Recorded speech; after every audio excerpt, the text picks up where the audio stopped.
Season 1 की शुरुआत होती है डिप्टी रिक ग्रिम्स से, जिसे ड्यूटी के दौरान गोली लगती है और वो कोमा में चला जाता है। काफी समय बाद जब रिक की आंख खुलती है तो वो खुद को एक सुनसान अस्पताल में पाता है।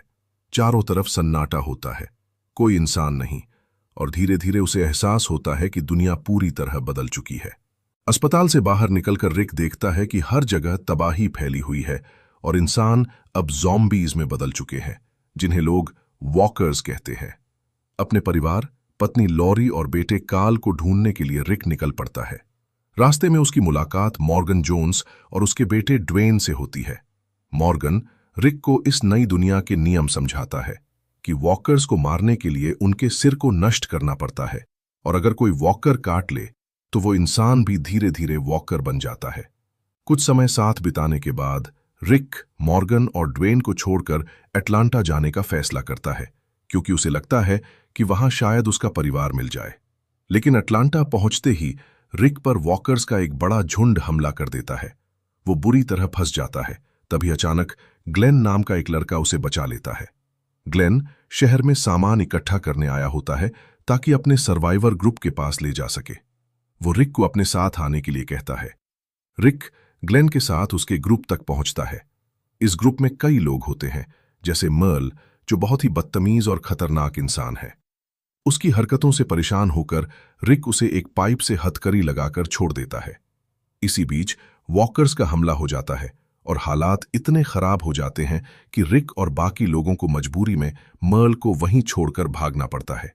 ग्लेन फिर रिक को अपने असली कैंप में लेकर जाता है, जो शहर के बाहर लगा होता है। इस कैंप में कई लोग रहते हैं। डैरल, मर्ल का भाई, आंड्रिया और उसकी बहन एमी, डेल, टी डॉग और पेलेटियर फैमिली, जिसमें कैरल, उसका अब्यूसिव पति एड और उनकी छोटी बेटी सोफिया शामिल होते हैं।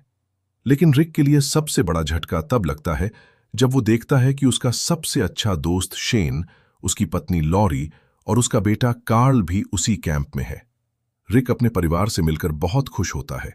उसे यह नहीं पता होता कि उसके कोमा में रहने के दौरान शेन और लॉरी के बीच एक रिश्ता बन चुका था, और शेन कार्ल के लिए एक पिता जैसा बन गया था।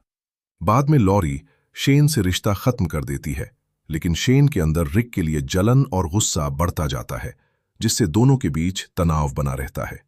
कुछ समय बाद वॉकर्स का एक झुंड कैंप पर हमला कर देता है। इस हमले में कई लोग मारे जाते हैं, जिनमें एमी और एड भी शामिल होते हैं। ये घटना सबको हिलाकर रख देती है। इसके बाद रिक फैसला करता है कि यहां रहना सुरक्षित नहीं है, इसलिए वो सभी को अटलांटा के CDC, centres for disease control facility ले जाने का निर्णय लेता है, जहां शायद इस बीमारी का कोई इलाज मिल सके। काफी मुश्किलों के बाद ग्रुप CDC पहुंचता है। वहां उन्हें सिर्फ एक इंसान मिलता है, doctor Edwin Jenner. Doctor Jenner उन्हें सच्चाई बताता है कि इस बीमारी का कोई इलाज नहीं है। वो कहता है कि हर इंसान पहले से ही इस वायरस से इन्फेक्टेड है, यानी जब कोई भी इंसान मरेगा वो वॉकर बन जाएगा, चाहे उसे काटा गया हो या नहीं। ये सच्चाई सुनकर सब लोग टूट जाते हैं। डॉक्टर जेनर को लगता है कि अब दुनिया को बचाया नहीं जा सकता, इसलिए वो CDC को ही ब्लास्ट करके सब कुछ खत्म करना चाहता है, जिसमें वो खुद भी शामिल होता है। लेकिन रिक हार नहीं मानता।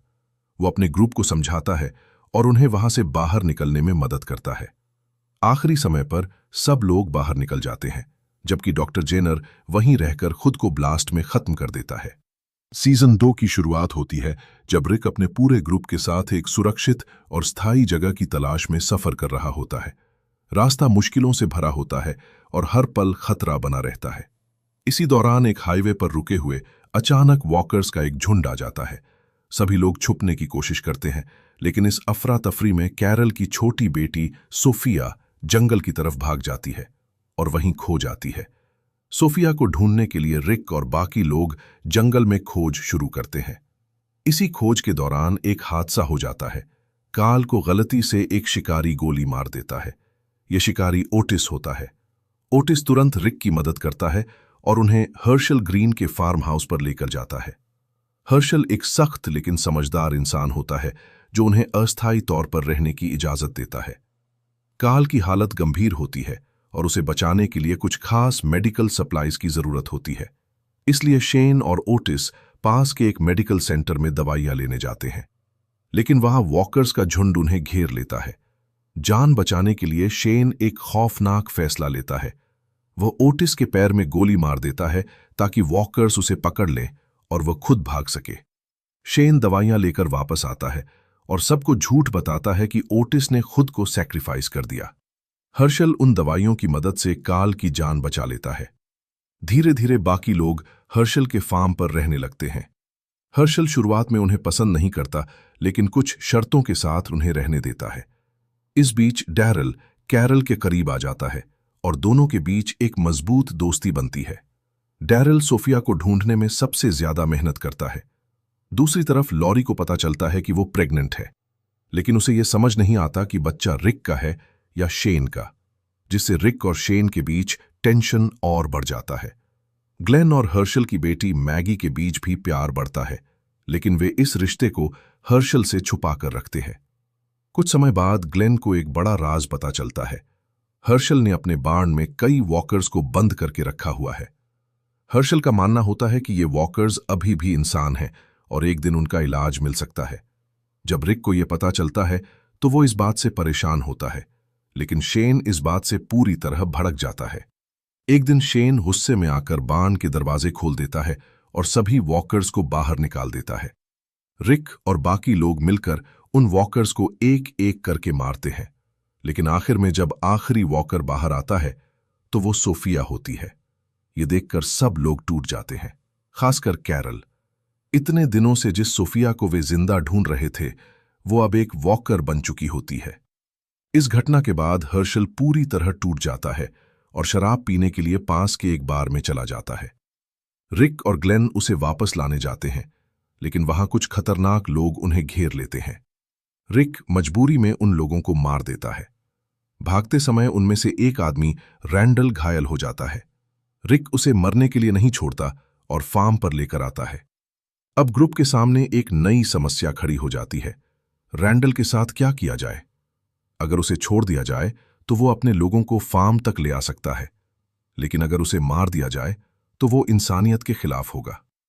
शेन चाहता है कि रैंडल को मार दिया जाए, लेकिन डेल सबको समझाने की कोशिश करता है कि वे ऐसा न करें। लेकिन उसी रात डेल को एक वॉकर मार देता है। इस घटना के बाद रिक फैसला करता है कि वो डेल की सोच का सम्मान करेगा और रैंडल को नहीं मारेगा, लेकिन शेन फिर अपने हिसाब से काम करता है। वो चुपके से रैंडल को जंगल में ले जाकर उसे मार देता है और फिर रिक के पास जाकर झूठ बोलता है कि रैंडल भाग गया था। जब रिक को सच्चाई का पता चलता है तो वो शेन का सामना करता है। शेन रिक पर बंदूक तान देता है और कहता है कि रिक में वो सख्ती नहीं है जो इस दुनिया में जिंदा रहने के लिए चाहिए। रिक मजबूरी में शेन को चाकू मार देता है और उसे मार देता है। कुछ ही देर बाद शेन एक वॉकर के रूप में वापस उठ जाता है और काल उसे गोली मारकर रिक की जान बचाता है। लेकिन इस गोली की आवाज से पास का एक बड़ा वॉकर झुंड फार्म की ओर आकर्षित हो जाता है। वॉकर्स फार्म पर हमला कर देते हैं और सबको अपनी जान बचाकर भागना पड़ता है। इस हमले में हर्षल के कई फैमिली मेंबर्स मारे जाते हैं, लेकिन वो मैगी और बेथ के साथ बच निकलता है। इस केओस में अंड्रेया बाकी लोगों से अलग हो जाती है, लेकिन उसे एक रहस्यमयी औरत बचाती है, मिशॉन, जो तलवार चलाने में माहिर होती है। सीजन 3 में करीब 8 महीने बीत चुके होते हैं। रिक और उसका ग्रुप अब एक नई जगह ढूंढ चुका होता है, एक पुरानी छोड़ी हुई जेल, जिसे वे अपना नया घर बनाने का फैसला करते हैं। जब वे जेल को वॉकर्स से साफ कर रहे होते हैं, तभी हर्षल के पैर में एक वॉकर काट लेता है। रिक तुरंत फैसला लेते हुए उसका पैर काट देता है ताकि इन्फेक्शन फैलने से रोका जा सके और उसकी जान बचाई जा सके। इसी बीच अचानक जेल का अलार्म बजने लगता है, जिससे आसपास के बहुत सारे वॉकर्स जेल की तरफ खिंचे चले आते हैं। जेल के अंदर पूरी तरह अफरा तफरी मच जाती है। इस केओस में टी डॉग कैरल को बचाने के लिए खुद को सैक्रिफाइस कर देता है और वॉकर्स के बीच फंसकर मारा जाता है। दूसरी तरफ लोरी, मैगी और काल जेल के एक बॉयलर रूम में फंस जाते हैं। तभी लोरी को अचानक लेबर पेन शुरू हो जाता है। हालात इतने खराब होते हैं कि मैगी को मजबूरी में लॉरी का सी सेक्शन करना पड़ता है, लेकिन इस प्रोसेस में लॉरी की मौत हो जाती है। ये काल के लिए बहुत ही दर्दनाक पल होता है, क्योंकि उसे अपनी ही मां को गोली मारनी पड़ती है ताकि वो वॉकर बनकर वापस न उठे। जब रिक को लोरी की मौत के बारे में पता चलता है तो वो पूरी तरह टूट जाता है। वो मानसिक रूप से भी बिखरने लगता है। लोरी के बच्चे, एक बेटी का नाम वो जूडिथ रखता है। इसी दौरान एक और ग्रुप जेल तक पहुंचता है जिसका नेतृत्व टायरीस और उसकी बहन साशा कर रहे होते हैं। रिक कुछ समय के लिए उन्हें अपने साथ रहने देता है। धीरे धीरे जेल में जिंदगी थोड़ी शांत होने लगती है। ग्लेन मैगी को प्रपोज करता है और दोनों अपने रिश्ते को आगे बढ़ाते हैं। दूसरी तरफ एंड्रिया और मिशोन एक सुरक्षित और मजबूत जगह वुडबरी पहुंचते हैं। इस टाउन का लीडर होता है एक आदमी जिसे गवर्नर कहा जाता है। मिशोन को गवर्नर पर शुरू से ही शक होता है, लेकिन एंड्रिया उसके चार्म और फ्रेंडली बिहेवियर से प्रभावित होकर वहीं रहने का फैसला करती है। वुडबरी में मर्ल भी जिंदा होता है। वो वही आदमी होता है जिसे पहले अटलांटा में छोड़ दिया गया था। उसने अपनी जान बचाने के लिए अपना हाथ काट दिया था। मिशोन धीरे धीरे गवर्नर के बारे में सच्चाई पता लगाने लगती है। उसे पता चलता है कि गवर्नर वॉकर्स को जिंदा पकड़ कर लाता है ताकि एक आदमी मिल्टन उन पर एक्सपेरिमेंट्स कर सके। साथ ही गवर्नर वुडबरी के लोगों के मनोरंजन के लिए वॉकर फाइट्स भी करवाता है, जो एक तरह का खतरनाक खेल होता है। इन सब चीजों से परेशान होकर मिशोन वुडबरी छोड़ने का फैसला करती है, लेकिन एंड्रिया वहीं रुक जाती है। इसी दौरान मर्ले ग्लेन और मैगी को पकड़ लेता है जब वे बेबी के लिए सामान ढूंढने बाहर गए होते हैं। मिशोन किसी तरह जेल पहुंचती है और रिक को ग्लेन और मैगी के बारे में बताती है। रिक, डैरिल और मिशोन वुडबरी जाते हैं और उन्हें बचाते हैं। इस दौरान मिशोन गवर्नर से लड़ती है और उसे गंभीर रूप से घायल कर देती है। जब डैरिल को पता चलता है कि मर्ल उसका भाई जिंदा है तो वो शॉक हो जाता है। मर्ल बाद में उनके साथ जेल लौट आता है। गवर्नर इस ह्यूमिलिएशन को सहन नहीं कर पाता और रिक के ग्रुप के खिलाफ पूरी तरह युद्ध छेड़ देता है। एंड्रिया दोनों ग्रुप्स के बीच शांति लाने की कोशिश करती है, लेकिन वो नाकाम रहती है। रिक, कार्ल और मिशोन अपने पुराने होम टाउन जाते हैं हथियार इकट्ठा करने के लिए, जहां रिक की मुलाकात फिर से मॉर्गन से होती है। लेकिन इस बार मॉर्गन मानसिक रूप से टूट चुका होता है क्योंकि उसका बेटा ड्वेन मर चुका होता है। रिक उसे अपने साथ आने के लिए कहता है, लेकिन वो मना कर देता है। उधर वुडबरी में एंड्रिया को धीरे धीरे पता चलता है कि गवर्नर बहुत खतरनाक है और वो जेल के सभी लोगों को मारना चाहता है। एंड्रिया भागने की कोशिश करती है ताकि रिक को वॉर्न कर सके, लेकिन गवर्नर उसे पकड़ लेता है। गवर्नर एंड्रिया को एक कमरे में बंद कर देता है और मिल्टन को घायल कर देता है ताकि वो मरकर वॉकर बन जाए और एंड्रिया को मार दे। इसी बीच रिक ये सोचने लगता है कि अगर वे मिशोन को गवर्नर के हवाले कर दें तो शायद युद्ध टल सकता है। वो मर्ल को यह काम देता है, लेकिन मर्ल का दिल बदल जाता है। वो मिशोन को छोड़ देता है और खुद अकेले गवर्नर के लोगों पर हमला करता है। वो कई दुश्मनों को मारता है, लेकिन आखिर में खुद भी मारा जाता है। ये उसका सैक्रिफाइस होता है। सीजन के अंत में गवर्नर अपनी सेना के साथ जेल पर हमला करता है। रिक का ग्रुप मिलकर उनका सामना करता है और उन्हें पीछे हटने पर मजबूर कर देता है। जब गवर्नर के बचे हुए लोग लड़ाई जारी रखने से मना कर देते हैं तो वो गुस्से में आकर अपने ही लोगों को मार देता है। रिक और उसका ग्रुप वुडबरी पहुंचते हैं, जहां उन्हें पता चलता है कि एंड्रिया को वॉकर ने काट लिया है।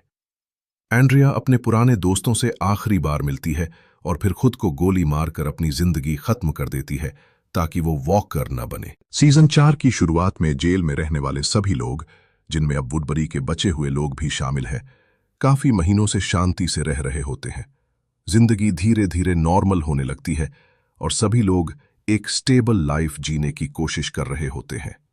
लेकिन ये शांति ज्यादा समय तक नहीं टिकती। अचानक एक खतरनाक फ्लू फैलने लगता है जो बहुत तेजी से लोगों को बीमार कर देता है और कई लोगों की जान ले लेता है। इस बीमारी को फैलने से रोकने के लिए कैरल एक बहुत कठोर फैसला लेती है। वो कुछ बीमार लोगों को मार देती है और उनके शरीर जला देती है ताकि इन्फेक्शन आगे न फैले।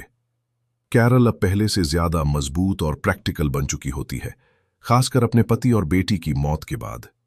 रिक कैरल की सोच को समझता है, लेकिन फिर भी वो उसे जेल से बाहर निकालने का फैसला करता है क्योंकि वो इस तरह के फैसले को सही नहीं मानता। दूसरी तरफ गवर्नर, जो पहले हार चुका था, अब फिर से सामने आता है। इस बार वो चैम्बलर फैमिली से मिलता है, जिसमें टारा, लिली और लिली की छोटी बेटी मेगन शामिल होती हैं। गवर्नर अपने अतीत को उनसे छुपाता है और धीरे धीरे लिली के करीब आ जाता है। वो एक नई जिंदगी शुरू करने की कोशिश करता है। कुछ समय बाद गवर्नर की मुलाकात अपने पुराने साथी मार्टिनेज से होती है, जिसने अब अपना एक नया ग्रुप बना लिया होता है जिसमें काफी लोग और हथियार होते हैं। लेकिन गवर्नर फिर से अपने असली रूप में आ जाता है। वो मार्टिनेज को मार देता है और उसके ग्रुप का कंट्रोल अपने हाथ में ले लेता है। अब उसका लक्ष्य होता है जेल पर कब्जा करना, ताकि चैम्बलर फैमिली के लिए एक सुरक्षित जगह मिल सके। गवर्नर अपनी नई सेना के साथ जेल पहुंचता है और मिशोन और हर्शेल को पकड़ लेता है। वो रिक को धमकी देता है कि अगर उसने जेल खाली नहीं की तो वो उन्हें मार देगा। रिक कोशिश करता है कि बात शांति से सुलझ जाए। वो गवर्नर को समझाता है कि वे साथ रह सकते हैं, लेकिन गवर्नर को सिर्फ लड़ाई चाहिए होती है। वो सबके सामने हर्शेल को मार देता है और यहीं से एक बड़ी लड़ाई शुरू हो जाती है। जेल के अंदर रिक का ग्रुप और गवर्नर की सेना आमने सामने आ जाते हैं। इसी बीच वॉकर्स भी जेल के अंदर घुसने लगते हैं, जिससे हालात और भी खराब हो जाते हैं। इस केओस के दौरान लिली की बेटी मेगन को एक वॉकर काट लेता है। मजबूरी में गवर्नर को खुद उसे मारना पड़ता है। इस घटना से वो और भी ज्यादा टूट जाता है। रिक और गवर्नर आमने सामने आते हैं और दोनों के बीच एक खतरनाक फाइट होती है। रिक उसे काबू में कर लेता है, लेकिन तभी मिशोन आकर गवर्नर को गंभीर रूप से घायल कर देती है। लिली, जो अब तक गवर्नर के साथ थी, उसकी असलियत देख लेती है। अपने परिवार के दर्द से टूटकर वो गवर्नर को गोली मार देती है। इसके बाद वॉकर्स उसे खा जाते हैं। लड़ाई के बाद जेल पूरी तरह तबाह हो जाती है। बचे हुए लोग अपनी जान बचाने के लिए भाग जाते हैं और सभी अलग अलग ग्रुप्स में बंट जाते हैं। अब हर ग्रुप अलग अलग सफर पर निकलता है। रास्ते में सभी को टर्मिनस नाम की एक जगह के बारे में पता चलता है, जिसे एक सेफ सैंक्चुरी बताया जाता है।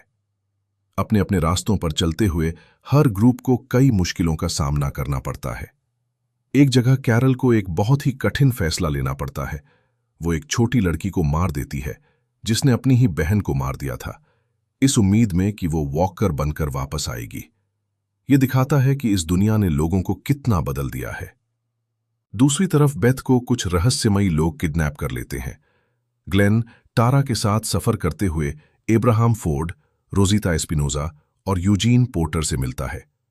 यूजीन दावा करता है कि उसे इस वायरस का इलाज पता है और वो वॉशिंगटन डीसी जाना चाहता है। धीरे धीरे सभी ग्रुप्स टर्मिनस की तरफ बढ़ते हैं। आखिर में रिक, कार्ल, मिशोन और डैरल टर्मिनस पहुंचते हैं। वहां उनका स्वागत गैरेथ नाम का आदमी करता है और उनसे अपने हथियार देने को कहता है। लेकिन रिक को जल्दी ही महसूस हो जाता है कि कुछ गड़बड़ है। अचानक उन्हें बंदूक की नोक पर पकड़ लिया जाता है और एक ट्रेन कंपार्टमेंट में बंद कर दिया जाता है। अंदर उन्हें पता चलता है कि उनके बाकी सारे साथी भी वहीं कैद हैं, सिवाय कैरल और टायरीस के। लेकिन रिक डरता नहीं है। वो कॉन्फिडेंटली कहता है कि टर्मिनस वालों ने बहुत बड़ी गलती कर दी है, क्योंकि उन्होंने गलत लोगों से पंगा ले लिया है। सीजन 5 की शुरुआत वहीं से होती है जहां पिछला सीजन खत्म हुआ था। रिक और उसका पूरा ग्रुप टर्मिनस के एक ट्रेन डिब्बे में कैद होता है। लेकिन रिक पहले से ही समझ चुका होता है कि टर्मिनस के लोग खतरनाक हैं। इसी बीच कारोल और टायरेस बाहर होते हैं और वे टर्मिनस पर हमला करके रिक और बाकी सभी को बचा लेते हैं। जल्द ही यह सच सामने आता है कि टर्मिनस के लोग असल में कैनिबल्स हैं, जो दूसरे इंसानों को पकड़कर खाते हैं। काफी मुश्किलों के बाद रिक का ग्रुप वहां से निकल जाता है और टर्मिनस के खतरे को खत्म कर देता है। भागते हुए उनका ग्रुप फादर गैब्रियल से मिलता है। गैब्रियल एक चर्च में अकेला रह रहा होता है और अंदर से टूटा हुआ होता है, क्योंकि उसने पहले अपने ही लोगों को चर्च के बाहर बंद कर दिया था, जिससे वे वॉकर्स द्वारा मारे गए। आगे बढ़ते हुए रिक, गैरेथ, टर्मिनस का लीडर और उसके बचे हुए लोगों का सामना करता है और उन्हें मार देता है, जिससे टर्मिनस का खतरा पूरी तरह खत्म हो जाता है। इसी दौरान बेथ, जिसे पहले किडनैप किया गया था, एक हॉस्पिटल ग्रुप के पास होती है। रिक का ग्रुप उसे ढूंढता है और हॉस्पिटल के लोगों के साथ एक्सचेंज की कोशिश करता है, लेकिन हालात बिगड़ जाते हैं। बेथ गुस्से में हॉस्पिटल की लीडर डॉन पर हमला करती है और डॉन इंस्टिंक्टिवली बेथ को गोली मार देती है। ये देखकर डैरल तुरंत डॉन को मार देता है। बेथ की मौत पूरे ग्रुप को अंदर से तोड़ देती है। इसके बाद ग्रुप धीरे धीरे आगे बढ़ता है, लेकिन अब उनके अंदर थकान और निराशा साफ दिखने लगती है। खाना और पानी भी कम होता जा रहा होता है। इसी दौरान टाइरीस को एक वॉकर काट लेता है और वो मर जाता है, जिससे ग्रुप का हौसला और टूट जाता है। कुछ समय बाद एक आदमी एरन उनसे मिलता है। वो उन्हें खाना और पानी देता है और बताता है कि वो अलेक्जेंड्रिया नाम के एक सुरक्षित कम्युनिटी से आया है, जहां दीवारों के अंदर लोग सुरक्षित रहते हैं और वहां बिजली, पानी और घर जैसी सुविधाएं भी हैं। रिक को शुरुआत में इस पर भरोसा नहीं होता, क्योंकि वो पहले वुडबरी और टर्मिनस जैसे धोखे देख चुका होता है। लेकिन मजबूरी में वो एरन के साथ जाने का फैसला करता है। अलेक्जेंड्रिया पहुंचने पर उनका स्वागत डीना मोनोरो करती है, जो उस कम्युनिटी की लीडर होती है। वो रिक के ग्रुप को वहां रहने की इजाजत देती है, लेकिन उनसे उनके सारे हथियार ले लेती है। धीरे धीरे रिक का ग्रुप अलेक्जेंड्रिया में एडजस्ट होने लगता है। कार्ल ईनिद नाम की लड़की के करीब आने लगता है, लेकिन रिक को यह कम्युनिटी अजीब लगती है, क्योंकि यहाँ के लोग असली खतरों से अनजान होते हैं और सर्वाइवल स्किल्स में कमजोर होते हैं। रिक, डैरल और कैरल आपस में ये डिस्कस करने लगते हैं कि अगर कभी जरूरत पड़ी तो वे इस कम्युनिटी पर कंट्रोल भी ले सकते हैं। दूसरी तरफ डैरल एरन के साथ स्काउटिंग मिशंस पर जाने लगता है। इसी दौरान उन्हें मॉर्गन मिलता है, जो रिक को ढूंढते हुए यहां तक पहुंचा होता है। रिक को पता चलता है कि अलेक्जेंड्रिया का सर्जन पीट अपनी पत्नी जेसी और बच्चों के साथ अब्यूज करता है। रिक डियाना से इस बारे में एक्शन लेने के लिए कहता है, लेकिन डियाना हेजिटेट करती है, क्योंकि पीट की स्किल्स कम्युनिटी के लिए जरूरी होती हैं। रिक खुद इस मामले में कूद पड़ता है और पीट से भिड़ जाता है। ये लड़ाई सबके सामने होती है, जिससे पूरा कम्युनिटी शॉक हो जाता है। डियाना रिक को रुकने का आदेश देती है, लेकिन रिक गुस्से में बंदूक निकालकर पूरे अलेक्जेंड्रिया के लोगों पर चिल्लाने लगता है कि वे लोग कमजोर हैं और इस दुनिया में सरवाइव नहीं कर पाएंगे। रिक का ये बिहेवियर देखकर मिशोन उसे बेहोश कर देती है, क्योंकि अब वो खुद एक खतरा बनता जा रहा होता है। कम्युनिटी डिसाइड करने वाली होती है कि रिक को एग्जाइल किया जाए या नहीं। तभी पीट नशे में रिक के पास आता है और मिशोन की तलवार लेकर हमला करने की कोशिश करता है। डियाना का पति रेग उसे शांत करने की कोशिश करता है, लेकिन पीट गलती से रेग को मार देता है। ये देखकर डीना टूट जाती है और रिक को आदेश देती है कि वो पीट को मार दे। इसी समय डैरिल और एरन मॉर्गन के साथ वापस आते हैं और रिक डीना के कहने पर पीट को गोली मार देता है। सीजन 6 की शुरुआत होती है जब मॉर्गन, जो अब पहले से काफी शांत और संतुलित हो चुका है, रिक से फिर मिलता है। मॉर्गन की सोच अब बदल चुकी होती है। वो अब हर इंसान को मारने के बजाय बचाने में विश्वास करता है। वो रिक को समझाने की कोशिश करता है कि अब जब वे एक सुरक्षित कम्युनिटी में हैं, तो उसे अपने सख्त और क्रूर फैसलों को थोड़ा नरम करना होगा। धीरे धीरे रिक भी अलेक्जेंड्रिया में एक सेमी नॉर्मल जिंदगी अपनाने की कोशिश करता है। इसी दौरान उसका जेसी के साथ एक रोमांटिक रिश्ता भी बनने लगता है। दूसरी तरफ मैगी को पता चलता है कि वो ग्लेन के बच्चे की मां बनने वाली है, जिससे ग्रुप में एक नई उम्मीद पैदा होती है। लेकिन शांति ज्यादा देर नहीं टिकती। बाहर एक खतरनाक ग्रुप वुल्व्स अलेक्जेंड्रिया पर हमला कर देता है। कैरल आगे आकर इस हमले का सामना करती है और कई दुश्मनों को मार गिराती है। इसके तुरंत बाद एक और बड़ा खतरा सामने आता है। वॉकर्स का एक बहुत बड़ा झुंड अलेक्जेंड्रिया की तरफ बढ़ रहा होता है। रिक और उसका ग्रुप इस झुंड को डाइवर्ट करने की कोशिश करते हैं, लेकिन हालात उनके काबू से बाहर हो जाते हैं। जल्द ही अलेक्जेंड्रिया की दीवारों के चारों तरफ वॉकर्स का घेरा बन जाता है और कुछ वॉकर्स अंदर घुसने में भी सफल हो जाते हैं। कम्युनिटी के लोग इस हमले के लिए तैयार नहीं होते और वे जल्दी ही घबरा जाते हैं। लड़ने के बजाय वे छिपने लगते हैं, जिससे हालात और खराब हो जाते हैं। इसी दौरान डियाना को एक वॉकर काट लेता है। वो अपनी आखिरी ताकत से बाकी लोगों को भागने का समय देती है और खुद को सैक्रिफाइस कर देती है। रिक एक खतरनाक प्लान बनाता है। वो अपने ग्रुप के लोगों को वॉकर्स के खून और मांस से ढक देता है, ताकि वे वॉकर्स के बीच बिना पहचाने निकल सकें। रिक, कार्ल, जेसी, उसके बेटे सैम और रॉन, मिशॉन, गैब्रियल और बाकी लोग हाथ पकड़कर धीरे धीरे वॉकर्स के झुंड के बीच से निकलने लगते हैं। लेकिन अचानक छोटा सैम डर जाता है और पैनिक करने लगता है। उसकी आवाज से वॉकर्स का ध्यान उनकी तरफ चला जाता है। वॉकर्स सैम को पकड़कर उसे खा जाते हैं। ये देखकर उसकी मां जेसी टूट जाती है और अपने बेटे को छोड़ने से मना कर देती है, जिससे वो भी वॉकर्स का शिकार बन जाती है। जेसी मरते समय कार्ल का हाथ कसकर पकड़ लेती है। रिक मजबूरी में कार्ल को बचाने के लिए जेसी का हाथ काट देता है। इसी बीच रॉन, जो जेसी का दूसरा बेटा होता है, गुस्से में रिक पर बंदूक तान देता है। मिशॉन उसे मार देती है, लेकिन मरते समय रॉन की बंदूक चल जाती है और काल की आंख में गोली लग जाती है। काल की हालत बेहद गंभीर हो जाती है। रिक इस सबसे टूट जाता है, लेकिन फिर भी वो हार नहीं मानता। वो अलेक्जेंड्रिया के लोगों को इंस्पायर करता है और कहता है कि अब डरने का समय खत्म हो चुका है, अब लड़ने का समय है। डैरिल, साशा और अब्राहम बाहर से मदद करते हैं और वॉकर्स का ध्यान हटाने की कोशिश करते हैं। रिक और अलेक्जेंड्रिया के बाकी लोग मिलकर पूरी रात वॉकर से लड़ते हैं और आखिरकार वे हर एक वॉकर को मार गिराते हैं। कुछ समय बाद करीब 2 महीने बीत जाते हैं। अब रिक अलेक्जेंड्रिया का लीडर बन चुका होता है। वो मिशॉन के साथ एक नए रिश्ते में होता है और मिशॉन काल और जुडिथ के लिए एक माँ जैसा रोल निभाने लगती है। इसी दौरान रिक और डैरल की मुलाकात जीसस नाम के एक आदमी से होती है। जीसस उन्हें एक नई कम्युनिटी हिलटॉप के बारे में बताता है। हिलटॉप का लीडर ग्रेगरी होता है, जो कमजोर और चालाक इंसान होता है। जीसस बताता है कि हिलटॉप पर नीगन नाम का एक खतरनाक आदमी और उसका ग्रुप सेवियर्स कब्जा जमाए हुए हैं। वे हिलटॉप से सामान लेते हैं और बदले में उन्हें जिंदा रहने देते हैं। इसी बीच डैरल की मुलाकात ड्वाइट और शेरी से होती है, जो सेवियर्स से भागे हुए होते हैं। लेकिन बाद में वे डैरल का सामान चुरा लेते हैं और उसे धोखा देकर भाग जाते हैं। हिलटॉप ने मैगी ग्रेगरी के साथ एक डील करती है। अगर रिक का ग्रुप नीगन और उसके सेवियर्स को खत्म कर देता है, तो हिलटॉप उन्हें आधा सामान देगा। रिक का ग्रुप इस डील को मान लेता है और सेवियर्स के खिलाफ लड़ाई शुरू कर देता है। वे कई ठिकानों पर हमला करके सेवियर्स को मारते हैं। इसी दौरान मैगी को प्रेगनेंसी कॉम्प्लिकेशंस होने लगती हैं और ग्रुप उसे हिलटॉप ले जाने की कोशिश करता है ताकि उसे मेडिकल हेल्प मिल सके। लेकिन रास्ते में हर रास्ता सेवियर्स द्वारा ब्लॉक कर दिया जाता है। रिक का ग्रुप बार बार रास्ता बदलता है, लेकिन हर बार उन्हें सेवियर्स मिल जाते हैं। आखिरकार रिक और उसका पूरा ग्रुप सेवियर्स के जाल में फंस जाता है। सेवियर्स उन्हें घेर लेते हैं और बंदूक की नोक पर बैठा देते हैं। तभी पहली बार नीगन सामने आता है, हाथ में एक बारबर्ड वायर से लिपटा हुआ बेसबॉल बैट लेकर, जिसका नाम वो लूसिल रखता है। नेगन रिक और उसके ग्रुप को बताता है कि उन्होंने उसके कई लोगों को मारा है और इसके बदले में उसे उनके ग्रुप से किसी एक की जान लेनी होगी। रिक और बाकी लोग हेल्पलेस होकर घुटनों के बल बैठे होते हैं और नीगन अपने शिकार का चुनाव करने के लिए ईनी मीनी माइनी मो गिनना शुरू करता है। और यहीं सीजन 6 एक बड़े क्लिफ हैंगर के साथ खत्म होता है। सीजन 7 की शुरुआत वहीं से होती है जहां सीजन 6 खत्म हुआ था।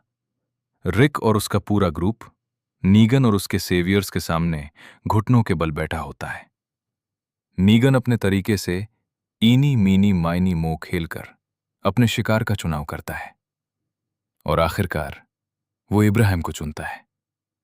नीगन अपनी बार्ब्ड वायर वाली बेसबॉल बैट लूसील से इब्राहिम को बेरहमी से मार देता है। यह एक बेहद डरावना और दिल दहला देने वाला पल होता है। लेकिन यह यहीं खत्म नहीं होता। जब ग्लेन नीगन को रोकने की कोशिश करता है, तो नीगन गुस्से में ग्लेन को भी उसी तरह मार देता है। इस घटना से पूरा ग्रुप अंदर से टूट जाता है, खासतौर पर मैगी, जो ग्लेन के बच्चे की मां बनने वाली होती है। नीगन रिक को पूरी तरह तोड़ देना चाहता है। वो रिक को अपने साथ ले जाता है और उसे मजबूर करता है कि वो खुद को बेबस महसूस करे। वो रिक को मानसिक रूप से इस हद तक तोड़ देता है कि रिक आखिरकार हार मान लेता है। नीगन ऐलान करता है कि अब अलेक्जेंड्रिया सेवियर्स के अधीन काम करेगा। बदले में वे उन्हें जिंदा रहने देंगे। नीगन डैरल को अपने साथ कैद करके सैंक्चुरी ले जाता है, जो सेवियर्स का मुख्य बेस होता है। सैंक्चुरी में डैरल को बंदी बनाकर रखा जाता है और उसे बार बार तोड़ा जाता है ताकि वो नीगन के सामने झुक जाए। वहीं डैरल को पता चलता है कि ड्वाइट और शेरी भी वहीं हैं। शेरी को मजबूरी में नीगन की वाइफ बनना पड़ा होता है और ड्वाइट के चेहरे का आधा हिस्सा जला हुआ होता है, जो नीगन की सजा का नतीजा होता है। ड्वाइट अब नीगन का भरोसेमंद आदमी बन चुका होता है। इसी दौरान शेरी डैरल की मदद करती है और उसे भागने का मौका देती है। इसके बाद वो खुद भी अपनी अलग राह चुन लेती है। अलेक्जेंड्रिया में नीगन आता है और उनके सारे हथियार और दवाइयां ले जाता है। रिक अब पूरी तरह टूट चुका होता है और अपने लोगों से कहता है कि वे सेवियर्स की बात माने। लेकिन ग्रुप के कई लोग इस बात से सहमत नहीं होते, खासतौर पर रोजीता। रोजीता स्पेंसर के साथ रिलेशनशिप में आ जाती है और यूजीन से कहती है कि वो उसके लिए बुलेट्स बनाए। जब नीगन दोबारा अलेक्जेंड्रिया आता है, तो स्पेंसर उससे डील करने की कोशिश करता है, लेकिन नीगन उसे कमजोर समझकर मार देता है। इसके बाद रोजीता यूजीन द्वारा बनाई गई गोली से नीगन पर हमला करती है, लेकिन गोली नीगन को नहीं लगती, बल्कि उसकी बैट लुसील पर लगती है। नीगन गुस्से में एक और अलेक्जेंड्रिया के सदस्य को मार देता है और यूजीन को अपने साथ सैंक्चुरी ले जाता है। यूजीन जल्दी ही नीगन के सामने झुक जाता है और उसके लिए काम करने लगता है। अपनी बुद्धि का इस्तेमाल करके वो नीगन के लिए एमिनिशन बनाता है और धीरे धीरे उसका भरोसेमंद आदमी बन जाता है। इसी बीच मिशोन रिक को समझाती है कि वे ऐसे नहीं जी सकते। रिक धीरे धीरे समझता है कि अब समय आ गया है कि वे वापस लड़ाई करें। रिक अलायंसेस बनाना शुरू करता है, हिलटॉप और किंगडम के साथ। किंगडम का लीडर इज़ीकियल होता है, जो एक अलग ही पर्सनैलिटी का इंसान होता है, और उसके पास एक टाइगर शिवा भी होती है। इज़ीकियल और कैरल के बीच धीरे धीरे रिश्ता बनने लगता है। रिक का ग्रुप ओशन साइड से भी वेपन्स हासिल करता है। ये एक ऐसी कम्युनिटी होती है जहां सेवियर्स ने सारे पुरुषों को मार दिया था। रिक एक और ग्रुप स्कैवेंजर्स के साथ अलायंस करता है, जिनकी लीडर जैडिस होती है। सबसे अहम मोड़ तब आता है जब ड्वाइट रिक के पास आता है और ऑफर करता है कि वो नीगन के खिलाफ डबल एजेंट बनकर उनकी मदद करेगा। जैसे जैसे युद्ध करीब आता है, कुछ लोग इम्पेशंस में खुद ही एक्शन लेने लगते हैं। कार्ल अकेले ही सैंक्चुरी चला जाता है नीगन को मारने के लिए, लेकिन वो सफल नहीं होता। नीगन कार्ल की हिम्मत से प्रभावित होता है और उसे मारने के बजाय वापस भेज देता है। साशा भी नीगन को मारने की कोशिश करती है, लेकिन वो भी पकड़ी जाती है। जब नीगन अलेक्जेंड्रिया पर हमला करने आता है, तो वो साशा को एक डील के तौर पर इस्तेमाल करता है, लेकिन साशा पहले ही जहर खाकर खुद को मार चुकी होती है और एक वॉकर बन चुकी होती है। जब नीगन उसका ताबूत खोलता है, तो साशा वॉकर बनकर हमला करती है, जिससे अलेक्जेंड्रिया वालों को लड़ने का मौका मिल जाता है। इसी दौरान हिलटॉप और किंगडम की सेना भी पहुंच जाती है और सेवियर्स के खिलाफ लड़ाई शुरू हो जाती है। इस लड़ाई में नीगन की सेना को पीछे हटना पड़ता है। सीजन 8 में रिक और उसके साथ जुड़े सभी कम्युनिटीज, अलेक्जेंड्रिया, हिलटॉप और किंगडम, अब नीगन और उसके सेवियर्स के खिलाफ आखिरी और सबसे बड़ी लड़ाई की तैयारी कर रहे होते हैं। हिलटॉप में लोग ग्रेगरी को उसके लीडर के पद से हटा देते हैं, क्योंकि वो कमजोर, स्वार्थी और डरपोक साबित हुआ होता है। उसकी जगह मैगी को लीडर बनाया जाता है, जो सभी लोगों को आने वाले युद्ध के लिए मोटिवेट करती है और उन्हें एकजुट करती है। युद्ध शुरू होता है और कई अलग अलग जगहों पर रिक के ग्रुप और सेवियर्स के बीच टकराव होते हैं। इन लड़ाइयों में दोनों तरफ के कई लोग अपनी जान गंवाते हैं। एक लड़ाई के दौरान एरन का बॉयफ्रेंड एरिक गंभीर रूप से घायल हो जाता है। एरन उसे बचाने की कोशिश करता है, लेकिन एरिक आखिरकार दम तोड़ देता है। यह एरन के लिए बहुत बड़ा इमोशनल झटका होता है।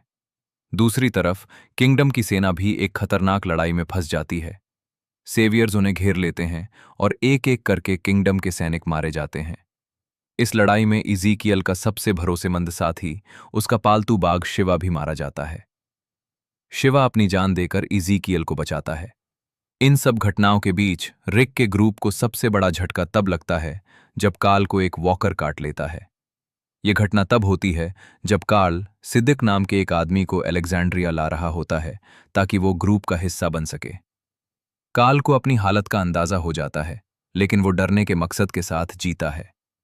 वो रिक और मिशॉन के लिए चिट्ठियां लिखता है, जिसमें वो उन्हें सिखाता है कि इस दुनिया में सिर्फ लड़ाई नहीं, बल्कि दया और इंसानियत भी जरूरी है। कार्ल की मौत रिक और मिशॉन दोनों को अंदर से तोड़ देती है, लेकिन उसकी सोच उन्हें आगे बढ़ने की ताकत भी देती है। इसी दौरान सेवियर्स के अंदर भी दरारें आने लगती हैं। सैंक्चुरी के अंदर हालात खराब होते जा रहे होते हैं। खाने की कमी और नीगन की सख्ती से कई लोग परेशान हो जाते हैं। ऑल्डन नाम का एक सेवियर और उसके कुछ साथी नीगन को छोड़कर हिलटॉप ज्वाइन कर लेते हैं, क्योंकि वे अब उसके तरीकों से सहमत नहीं होते। रिक दूसरी तरफ स्कैवेंजर्स को भी अपने साथ मिलाने में सफल हो जाता है, जिससे उसकी ताकत और बढ़ जाती है। नीगन अपने रूल्स बनाए रखने के लिए साइमन को भेजता है ताकि वो स्कैवेंजर्स में से एक को मारकर बाकी लोगों को डराए, लेकिन साइमन नीगन के आदेश का पालन नहीं करता। वो गुस्से में आकर लगभग पूरे स्कैवेंजर ग्रुप को खत्म कर देता है, सिर्फ जादिस को छोड़कर। जब नीगन को इस बारे में पता चलता है, तो वो साइमन से बहुत गुस्सा हो जाता है। नीगन और साइमन के बीच टकराव होता है और आखिरकार नीगन साइमन को मार देता है ताकि अपनी लीडरशिप कायम रख सके। जैसे जैसे लड़ाई आगे बढ़ती है, दोनों तरफ का नुकसान बढ़ता जाता है और हालात और ज्यादा खतरनाक होते जाते हैं। रिक का ग्रुप हर हाल में इस युद्ध को खत्म करना चाहता है, लेकिन नीगन और उसके सेवियर्स भी पीछे हटने वाले नहीं होते। इसी दौरान नीगन एक बड़ा प्लान बनाता है ताकि वो रिक और उसके पूरे ग्रुप को एक ही बार में खत्म कर सके। वो अपने लोगों को ऑर्गेनाइज करता है और एक फाइनल ट्रैप तैयार करता है। दूसरी तरफ यूजीन, जो अब तक नीगन के साथ काम कर रहा होता है, सेवियर्स के लिए एमुनिशन यानी गोलियां बना रहा होता है। बाहर से देखने पर लगता है कि यूजीन पूरी तरह नीगन के साथ है और उसकी मदद कर रहा है, लेकिन असल में यूजीन अंदर ही अंदर एक अलग खेल खेल रहा होता है। जब फाइनल कॉन्फ्रंटेशन का समय आता है तो रिक और उसका ग्रुप सेवियर्स के जाल में फंस जाते हैं। चारों तरफ से सेवियर्स उन्हें घेर लेते हैं और उनके पास बचने का कोई रास्ता नहीं होता। नीगन रिक को बताता है कि इस बार उनका अंत तय है। सेवियर्स अपने हथियार तान लेते हैं और फायरिंग शुरू करने के लिए तैयार हो जाते हैं, लेकिन जैसे ही वे गोली चलाते हैं, कुछ अनएक्सपेक्टेड होता है। उनकी बंदूकें सही से चलने के बजाय मैल फंक्शन करने लगती हैं। कई बंदूकें एक्सप्लोड हो जाती हैं और सेवियर्स खुद ही घायल होने लगते हैं। ये सब यूजीन की चाल होती है। यूजीन ने सीक्रेटली सारी गोलियों को सैबोटाज कर दिया होता है ताकि सही समय पर सेवियर्स खुद ही अपने जाल में फंस जाएं। ये मौका मिलते ही रिक और उसका ग्रुप तुरंत हमला कर देते हैं। अब पलड़ा पूरी तरह बदल चुका होता है। सेवियर्स, जो खुद को जीत के करीब समझ रहे थे, अचानक कमजोर पड़ जाते हैं। रिक, मैगी, डैरल और बाकी सभी मिलकर सेवियर्स को हराने लगते हैं। लड़ाई बेहद इंटेंस होती है, लेकिन आखिरकार रिक का ग्रुप जीत की तरफ बढ़ने लगता है। इसी केओस के बीच रिक और नीगन आमने सामने आ जाते हैं, एक आखिरी बार। रिक और नीगन के बीच फाइनल कन्फ्रंटेशन शुरू होता है। नीगन अब भी कॉन्फिडेंट होता है और रिक को कमजोर समझता है, लेकिन रिक इस बार पूरी तरह फोकस्ड होता है। रिक चालाकी से नीगन का ध्यान भटकाता है। वो उससे बात करता है, काल की बातों का जिक्र करता है और उसे इमोशनली डिस्ट्रैक्ट करता है। जैसे ही नीगन थोड़ा सा गार्ड डाउन करता है, रिक अचानक हमला करता है और चाकू से उसका गला काट देता है। नीगन जमीन पर गिर जाता है, खून बह रहा होता है और ऐसा लगता है कि अब उसका अंत हो चुका है। सभी लोग रिक की तरफ देखते हैं। उन्हें लगता है कि रिक अब नीगन को मार देगा और ग्लेन की मौत का बदला पूरा करेगा। लेकिन रिक एक अलग फैसला लेता है। रिक सिद्दीक को आदेश देता है कि वो नीगन की जान बचाए। यह फैसला रिक काल की सोच और उसकी आखिरी इच्छा की वजह से लेता है। काल चाहता था कि यह दुनिया नफरत और बदले की जगह इंसानियत पर चले। रिक नीगन को मारने के बजाय उसे जिंदा रखकर एक एग्जाम्पल बनाना चाहता है, ताकि लोग सीख सकें कि एक नई शुरुआत संभव है। युद्ध खत्म हो जाता है। सेवियर्स हार चुके होते हैं और बाकी कम्युनिटीज, अलेक्जेंड्रिया, हिलटॉप और किंगडम, अब शांति की ओर बढ़ने लगती हैं। इसके बाद सभी लोग मिलकर अपनी अपनी कम्युनिटीज को फिर से बनाना शुरू करते हैं। मॉर्गन इस पूरी लड़ाई और खून खराबे के बाद अकेले ही अपनी नई जिंदगी शुरू करने के लिए निकल जाता है। ड्वाइट भी सैंक्चुरी छोड़ देता है और अपनी पत्नी शेरी को ढूंढने के लिए निकल पड़ता है। लेकिन हर चीज पूरी तरह ठीक नहीं होती।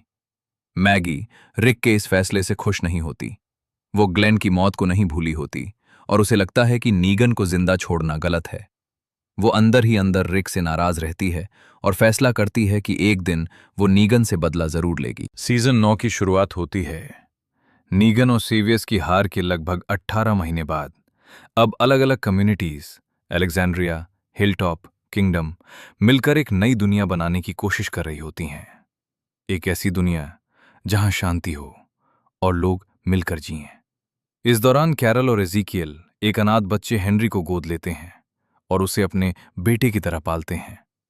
मैगी ग्लेन के बच्चे को जन्म देती है और उसका नाम रखती है हर्षल। गैब्रियल और जेडिस एक दूसरे के करीब आ जाते हैं, जबकि नीगन अब भी अलेक्जेंड्रिया में कैद होता है। लेकिन शांति ज्यादा समय तक टिकती नहीं।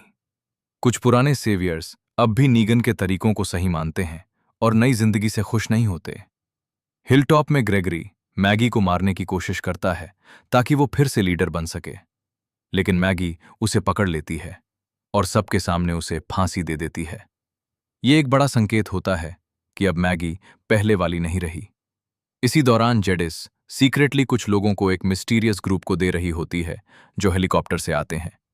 रिक का नीगन को जिंदा छोड़ने का फैसला कम्युनिटीज के बीच दरारें पैदा कर देता है। मैगी नीगन को मारना चाहती है और ओशन साइड की औरतें सेवियर्स को एक एक करके मारने लगती हैं। इसी बीच कम्युनिटीज मिलकर एक ब्रिज बना रही होती हैं ताकि वे एक दूसरे से जुड़े रहें। लेकिन काम के दौरान एक एक्सीडेंट हो जाता है जिसमें एरन का हाथ काटना पड़ता है। तनाव बढ़ता जाता है और कुछ सेवियर्स बगावत करने लगते हैं। ये बगावत वॉकर्स को अट्रैक्ट कर देती है। रिक उस हर्ड को दूर ले जाने की कोशिश करता है, लेकिन अचानक उसका घोड़ा उसे गिरा देता है और रिक एक लोहे की छड़ पर गिरकर बुरी तरह घायल हो जाता है। वो खून से लथपथ होता है, लेकिन फिर भी हार नहीं मानता। रिक किसी तरह उठता है और वॉकर्स को ब्रिज की तरफ ले जाता है। उसकी हालत बहुत खराब होती जा रही होती है, लेकिन वो रुकता नहीं। आखिरकार रिक ब्रिज तक पहुंचता है और अपने आखिरी हौसले से वो ब्रिज को उड़ा देता है। एक जोरदार ब्लास्ट होता है और सभी को लगता है कि रिक मर चुका है। उसके सभी दोस्त, उसका परिवार सब टूट जाते हैं। लेकिन सच्चाई कुछ और होती है। जेडिस रिक को जिंदा पाती है और हेलीकॉप्टर वाले मिस्टीरियस ग्रुप को बुलाती है। वे रिक को अपने साथ ले जाते हैं और इस तरह रिक सबकी नजरों से गायब हो जाता है। 6 साल बाद अब दुनिया काफी बदल चुकी होती है। मिशॉन अब जूडिथ और रिक के छोटे बेटे आरजे को पाल रही होती है। जूडिथ अब 9 साल की हो चुकी होती है और काफी बहादुर बन चुकी होती है। वो नीगन से भी दोस्ती कर लेती है जो अब भी कैद में होता है। डैरल इन 6 सालों में अकेले रह रहा होता है और रिक को ढूंढने की कोशिश कर रहा होता है। कैरल और एज़ेकियल अब शादी कर चुके होते हैं, लेकिन उनके रिश्ते में दरार आ चुकी होती है। मैगी अपने बेटे हर्षल के साथ कहीं और चली जाती है। इसी दौरान जूडिथ कुछ नए सर्वाइवर्स को बचाती है और उन्हें अलेक्जेंड्रिया लेकर आती है। उनमें मैग्ना, यूमिको, लूक, केली और कॉनी शामिल होते हैं। लेकिन एक नया खतरा सामने आता है। एक वॉकर अचानक नाइफ निकालकर जीसस को मार देता है। तभी सच सामने आता है। ये वॉकर्स नहीं, बल्कि इंसान होते हैं जो वॉकर्स की खाल पहनकर उनके बीच छिपे रहते हैं। ये ग्रुप होता है विस्परर्स। मिशॉन और बाकी लोग एक विस्परर लड़की लिडिया को पकड़ लेते हैं और उसे हिल टॉप ले जाते हैं। वहीं हेनरी लिडिया के करीब आने लगता है। लिडिया अपनी मां अल्फा से डरती है और वापस नहीं जाना चाहती। अल्फा विस्परर्स की लीडर होती है जो बेहद खतरनाक और बेरहम होती है। किंगडम में एक बड़ा फेयर आयोजित किया जाता है ताकि सभी कम्युनिटीज फिर से एकजुट हो सकें। सब कुछ सही लगता है, लेकिन अल्फा सीक्रेटली इस फेयर में घुस जाती है और कुछ लोगों को चुपचाप पकड़ लेती है। जब डैरल, मिशॉन और बाकी लोग उन्हें ढूंढने निकलते हैं तो अल्फा उन्हें एक डरावनी सच्चाई दिखाती है। एक बाउंड्री जो जमीन पर नहीं बल्कि लोगों के कटे हुए सिरों से बनी होती है। उन पाइक्स पर कई जाने पहचाने चेहरे होते हैं, जिनमें टारा, ईनिद और हेनरी भी शामिल होते हैं। ये देखकर सभी टूट जाते हैं। सीजन के अंत में एक भयंकर बर्फीला तूफान आता है। किंगडम के लोग अपना घर छोड़ने पर मजबूर हो जाते हैं और हिल टॉप में शरण लेते हैं। हेनरी की मौत के बाद कैरल और एज़ेकियल का रिश्ता टूट जाता है और दोनों अलग हो जाते हैं। इसी दौरान नीगन अपनी जान जोखिम में डालकर जूडिथ को बचाता है और पहली बार मिशॉन उसे रिस्पेक्ट की नज़र से देखती है। सीजन 9 समाप्त होता है, एक ऐसी दुनिया के साथ जो पहले से ज्यादा टूटी हुई है और एक नए खतरे विस्परर्स के साए में जी रही है। सीजन 10 की शुरुआत होती है उस भयानक बर्फीले तूफान के कई महीनों बाद। अब सभी कम्युनिटीज अल्फा द्वारा बनाई गई उस बाउंड्री का सम्मान कर रही होती हैं और काफी समय से विस्परर्स की तरफ से कोई हलचल नहीं होती, लेकिन शांति सिर्फ ऊपर ऊपर होती है। अंदर ही अंदर डर अब भी जिंदा होता है। डैरिल धीरे धीरे कॉनी के करीब आने लगता है। दोनों के बीच एक खास कनेक्शन बनने लगता है। दूसरी तरफ एज़ेकियल कारोल से अलग होने के बाद टूट चुका होता है और तभी उसे पता चलता है कि उसे थायराइड कैंसर है। यूजीन एक अनजान लड़की स्टेफनी से रेडियो पर बात करने लगता है और दोनों के बीच एक रिश्ता बनने लगता है। सब कुछ धीरे धीरे नॉर्मल होने लगता है, लेकिन तभी जंगल में अचानक आग लग जाती है।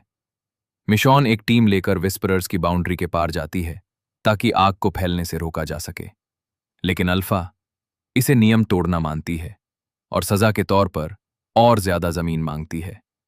धीरे धीरे कम्युनिटीज के अंदर अजीब घटनाएं होने लगती हैं। कभी वॉकर अटैक्स, कभी अजीब एक्सीडेंट्स। लोगों को शक होने लगता है कि ये सब विस्परर्स की चाल है, और इसी डर में लोग लिडिया को दोष देने लगते हैं, क्योंकि वो अल्फा की बेटी होती है। कुछ लोग उसे मारने तक की कोशिश करते हैं। तभी नीगन आगे आता है और लिडिया को बचाता है, लेकिन इस दौरान गलती से वो एक इंसान को मार देता है, जिसकी वजह से उसे फिर से कैद कर दिया जाता है। और इसी के साथ ये भी साफ हो जाता है कि विस्परर्स वाकई कुछ बड़ा प्लान कर रहे हैं। इसी बीच एक विस्परर जिसका नाम डांते होता है, वो अलेक्जेंड्रिया में घुस जाता है और खुद को एक डॉक्टर के रूप में पेश करता है। धीरे धीरे वो अंदर से कम्युनिटी को कमजोर करने लगता है। जब सिद्दिक को शक होता है और वो सच्चाई समझ जाता है, तो डांते उसे मार देता है। बाद में दांते पकड़ा जाता है, लेकिन गैब्रियल गुस्से में उसे खुद ही मार देता है। दूसरी तरफ मिशॉन एक आदमी वर्जिल से मिलती है। वर्जिल उसे एक नेवल बेस के बारे में बताता है जहां वेपन्स हो सकते हैं। मिशॉन उसके साथ वहां जाती है, लेकिन वहां जाकर उसे पता चलता है कि वर्जिल पागल हो चुका है और उसने कुछ लोगों को कैद कर रखा है। मिशॉन उन कैदियों को आजाद करती है और वर्जिल को समझाने में कामयाब होती है। फिर वर्जिल उसे एक बोट तक ले जाता है जहां मिशॉन को रिक की कुछ चीजें मिलती हैं। ये देखकर वो समझ जाती है कि रिक शायद अब भी जिंदा है। मिशॉन जुदत से बात करती है और उसे सब बताती है। जूडिथ उसे वापस आने के लिए नहीं कहती, बल्कि रिक को ढूंढने के लिए आगे बढ़ने को कहती है। और इस तरह मिशॉन अपने परिवार को छोड़कर रिक की तलाश में निकल जाती है। उधर यूजीन इज़ीकियल और यूमिको के साथ स्टेफनी से मिलने निकलता है। रास्ते में उन्हें प्रिंसेस मिलती है, जो एक अजीब दिलचस्प लड़की होती है। आखिरकार वे अपनी मंजिल तक पहुंचते हैं, लेकिन स्टेफनी से मिलने के बजाय उन्हें आर्मर्ड सोल्जर्स पकड़ लेते हैं। इसी दौरान कैरल एक बड़ा फैसला लेती है। वो नीगन को जेल से बाहर निकालती है ताकि वो विस्परर्स के बीच घुसकर अल्फा को खत्म कर सके। नीगन विस्परर्स के बीच जाता है और धीरे धीरे उनका भरोसा जीत लेता है, लेकिन बेटा उस पर भरोसा नहीं करता। दोनों के बीच टकराव भी होता रहता है। विस्परर्स हिल टॉप पर हमला करते हैं, आग लगा दी जाती है और पूरा हिल टॉप जलकर राख हो जाता है। अब अलेक्जेंड्रिया ही आखिरी बची हुई बड़ी कम्युनिटी रह जाती है। और फिर वो पल आता है जिसका कैरल इंतजार कर रही होती है। नीगन अल्फा को अकेले में ले जाता है और मौका मिलते ही उसे मार देता है, उसका सिर काट देता है। लेकिन खतरा अभी खत्म नहीं हुआ होता। बेटा अब भी जिंदा होता है और वो विस्परर्स को इकट्ठा करके एक विशाल वॉकर हर्ड लेकर अलेक्जेंड्रिया की तरफ बढ़ता है। ठीक उसी समय मैगी वापस लौटती है कैरल के बुलावे पर, और वो आकर अपने दोस्तों की जान बचाती है। डैरिल एक प्लान बनाता है। वो अपने ग्रुप के साथ वॉकर हर्ड के अंदर घुस जाता है और एक एक करके विस्परर्स को खत्म करने लगता है। आखिरकार डैरिल बीटा से आमने सामने भिड़ता है और उसे मार देता है। बीटा का अंत वॉकर्स के बीच ही होता है। कैरोल और लिडिया मिलकर बाकी हर्ड को क्लिफ की तरफ ले जाते हैं और पूरी हर्ड नीचे गिरकर खत्म हो जाती है। इस तरह विस्परर्स का आतंक हमेशा के लिए खत्म हो जाता है। सीजन 11 की शुरुआत होती है जब हिलटॉप और किंगडम के बचे हुए लोग अलेक्जेंड्रिया में शरण लिए हुए होते हैं। लेकिन अलेक्जेंड्रिया अब पहले जैसा सुरक्षित नहीं रहा। खाने की कमी, रिसोर्सेज की कमी और हर दिन सर्वाइवल एक चैलेंज बन चुका होता है। इसी हालत में मैगी एक टीम लेकर बाहर निकलती है ताकि फूड और सप्लाईज ढूंढे जा सकें। लेकिन उनकी यह जर्नी आसान नहीं होती। रास्ते में उनका सामना होता है एक नए दुश्मन से, एक ऐसा ग्रुप जो संख्या में कम है लेकिन ट्रेनिंग और ब्रुटैलिटी में बेहद खतरनाक। ये होते हैं रीपर्स, एक disciplined almost military style group जिसका लीडर होता है पॉप। इसी दौरान डैरिल रीपर्स के हाथों पकड़ लिया जाता है और वहीं उसे पता चलता है कि ली, जिससे वह कभी प्यार करता था, वह भी अब रीपर्स का हिस्सा है। डैरिल और ली का रिश्ता उन सालों में बना था जब डैरिल अकेले जंगलों में रह रहा था रिक को ढूंढते हुए। लेकिन जब डैरिल रिक की तलाश छोड़ने को तैयार नहीं हुआ तो लिया उसे छोड़कर चली गई और अब वह दुश्मन के साथ खड़ी होती है। दूसरी तरफ मैगी मजबूरी में नेगन की मदद लेने का फैसला करती है। नेगन, जिसने ग्लेन को मारा था, अब उसी के साथ मैगी को काम करना पड़ रहा होता है। उनके बीच ट्रस्ट नहीं होता, लेकिन सर्वाइवल के लिए साथ आना जरूरी होता है। निगन एक स्मार्ट प्लान बनाता है। वह विस्परर्स की तरह वॉकर स्किन मास्क्स तैयार करता है ताकि वे वॉकर्स के बीच घुल मिलकर रीपर्स के बेस तक पहुंच सकें। रीपर्स के कैंप में धीरे धीरे क्रैक्स दिखने लगते हैं। लिया को एहसास होता है कि पोप अब अपने लोगों के लिए नहीं, बल्कि सिर्फ अपनी आइडियोलॉजी के लिए लड़ रहा है। आखिरकार एक कॉन्फ्रंटेशन में लिया पोप को मार देती है और खुद रीपर्स की लीडर बन जाती है। डैरल लीह को समझाने की कोशिश करता है कि वह उसके साथ वापस चले, लेकिन लीह अपने रास्ते पर ही रहने का फैसला करती है। आखिरकार मैगी और उसका ग्रुप रीपर्स को हरा देता है। कुछ रीपर्स सरेंडर कर देते हैं, लेकिन मैगी उन्हें जिंदा नहीं छोड़ती। वह अपने दर्द और पास्ट की वजह से किसी को भी छोड़ने के लिए तैयार नहीं होती। सिर्फ लिया को जिंदा छोड़ा जाता है, जिसे डैरल जाने देता है। इस पूरी लड़ाई के बाद निगैन समझ जाता है कि उसे कभी फुली एक्सेप्ट नहीं किया जाएगा और वह ग्रुप को छोड़कर अपनी अलग जिंदगी शुरू करने निकल जाता है। दूसरी तरफ यूजीन, युमिको, इज़ीकियल और प्रिंसेस एक कंप्लीटली नई दुनिया में पहुंचते हैं। कॉमनवेल्थ, एक ऐसा शहर जो बाकी दुनिया से बिल्कुल अलग है, जहां इलेक्ट्रिसिटी है, इंफ्रास्ट्रक्चर है और 50,000 से ज्यादा लोग रहते हैं। यहां उनका सामना होता है जनरल मर्सर से। पूछताछ के बाद उन्हें कम्युनिटी में शामिल होने दिया जाता है। यूमिको को उसका खोया हुआ भाई मिल जाता है और यूजीन फाइनली उस लड़की से मिलता है जिससे वह लंबे समय से बात कर रहा था। लेकिन धीरे धीरे सच्चाई सामने आने लगती है। कॉमनवेल्थ उतना परफेक्ट नहीं है जितना दिखता है। यहां एक स्ट्रिक्ट क्लास सिस्टम होता है, जहां रिच लोग आराम की जिंदगी जीते हैं और गरीब लोग स्ट्रगल करते हैं।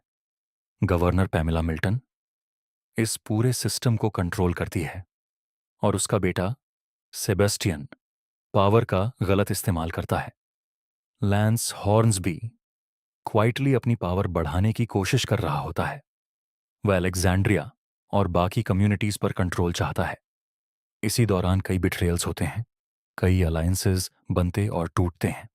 डैरिल, मैगी, गैब्रियल, आरोन सब इस पॉलिटिकल और वायलेंट खेल में फंस जाते हैं। लीहा वापस आती है और मैगी के खिलाफ लड़ती है, लेकिन इस बार डैरिल उसे मार देता है। लांस धीरे धीरे पावर ग्रैब करता है और अलेक्जेंड्रिया हिलटॉप ओशन साइड पर कब्जा कर लेता है, लेकिन कैरोल और डैरिल मिलकर उसे गिराने की योजना बनाते हैं। आखिरकार लांस को पकड़ लिया जाता है। कॉमनवेल्थ में अनरेस्ट बढ़ने लगता है। सच्चाई सामने आने लगती है। लोग सिस्टम के खिलाफ खड़े होने लगते हैं। एक बड़े फेस्टिवल के दौरान केओस फैल जाता है। वॉकर्स हमला कर देते हैं और पूरा सिस्टम कोलैप्स होने लगता है। सेबास्टियन की मौत इस पूरे कॉन्फ्लिक्ट को और बढ़ा देती है। यूजीन को ब्लेम किया जाता है और उसे सजा देने की कोशिश होती है, लेकिन धीरे धीरे रिबेलियन मजबूत होता है। मर्सर भी सच का साथ देने लगता है।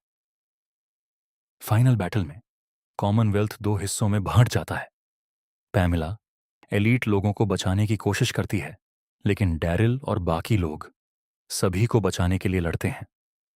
जूडिथ घायल हो जाती है और डैरिल उसे बचाने के लिए सब कुछ दांव पर लगा देता है। आखिरकार पैमेला को हटा दिया जाता है, लेकिन उसे मारा नहीं जाता। वॉकरस को ट्रैप करके एक बड़े ब्लास्ट में खत्म कर दिया जाता है। 1 साल बाद कॉमनवेल्थ बदल चुका होता है। इज़ीकियल लीडर बन चुका होता है। लोग अब बराबरी से जी रहे होते हैं। मैगी अब भी निगैन को पूरी तरह माफ नहीं कर पाती, लेकिन वह नफरत छोड़ने का फैसला करती है। डैरल रिक और मिशॉन को ढूंढने निकलता है और आखिरी सीन में रिक और मिशॉन दोनों जिंदा होते हैं, अलग अलग, लेकिन उम्मीद के साथ कि एक दिन वे फिर मिलेंगे।